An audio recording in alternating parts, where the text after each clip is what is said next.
ગુજરાતના હર્ષ સંઘવીને પણ હું કહેવા માંગીશ કે તમારી પાસે એટલી મોટી સત્તા છે, એટલી મોટી તાકાત છે, પૈસા છે, નેતાઓ છે, ગુંડાઓ છે, માફિયાઓ છે, પરંતુ આ ગુજરાતનો ખેડૂત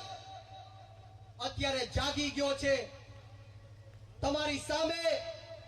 અવાજ ઉઠાવવા માટે મજબૂર થઈ ગયો છે। ત્યારે આપણને ખબર છે કે આ ગુજરાતની અંદર ખેડૂતોની હાલત શું છે, શા માટે ઈશુદાનભાઈ બોલી રહ્યા છે,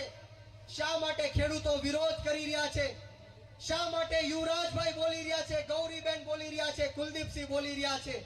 શા માટે આપણે સૌએ ભેગા થવું પડ્યું છે, શા માટે આપણે સૌએ લડાઈ લડવાની જરૂર છે। દોસ્તો, લડાઈ એટલા માટે લડવાની છે કારણ કે આ ગુજરાતની અંદર જ્યારે આપણો ગરીબ ખેડૂતનો દીકરો પોતાનો પાક વેચવા માટે જાય છે ત્યારે પૂરતો એને પાકનો ભાવ નથી મળતો। આ ગુજરાતનો ગરીબ ખેડૂત સિંચાઈના પાણી માટે લાચારી કરે, ભીખ માંગે, પરંતુ આ ભ્રષ્ટાચારી ભારતીય જનતા પાર્ટીને કહેવા માંગીશ કે જો આવનારા દિવસોમાં સમગ્ર ગુજરાતના 54 લાખ કરોડ